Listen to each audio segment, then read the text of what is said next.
All right, so ever catch yourself daydreaming about Beijing? Like those epic travel pics, right? But then you're like, wait, if I only had a few days, where do I even start? Yeah, totally. Beijing's huge, tons to see. But that's what we're for, kind of like a crash course. 5 spots you absolutely cannot miss. Music to my ears, honestly. Speaking of cannot miss, gotta kick off with the classic, right? The Great Wall of China. It's like the icon. But like, have you ever thought about the sheer effort to build that back then? It just blows your mind, honestly.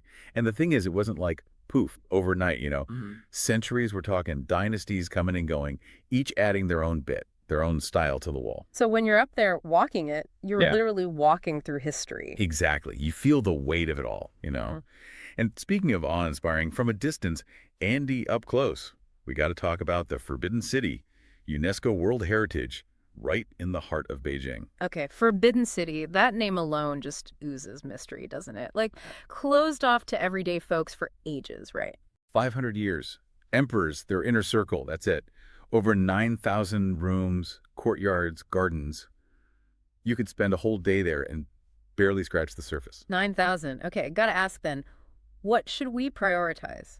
If we only had like a few hours, which parts are the most mind-blowing, historically or just visually? The Hall of Supreme Harmony, hands down. It's huge. All wood, largest in China, where emperors did their thing. Yeah. You can just feel the history echoing. But then, for contrast, the Imperial Garden, so peaceful, even with all that power surrounding it. Love that. The contrast shows the human side. Okay, but from these grand palaces, let's shift gears to a different kind of historical weight. Tiananmen Square. Right, you go from the Forbidden City's grandeur straight into this open space. Mhm. Tons of government buildings around it, and it's been the stage for some seriously pivotal moments in China's recent history. Kind of makes you think about all that's unfolded there, huh? Yeah. Okay, so we've done ancient, we've done modern history. Where do we go for some peace and quiet, some nature? Summer Palace, my friend. Picture it. Gardens, lakes, that classic Chinese architecture, all calm and serene. UNESCO World Heritage, too, by the way. I've heard it's like designed to mimic nature. Like they brought the countryside into the city. Did you know that the lake there, Kunming Lake, they actually made it bigger artificially, like the scale of their landscaping? Oh, really? I didn't know that. See, we learn something new every time.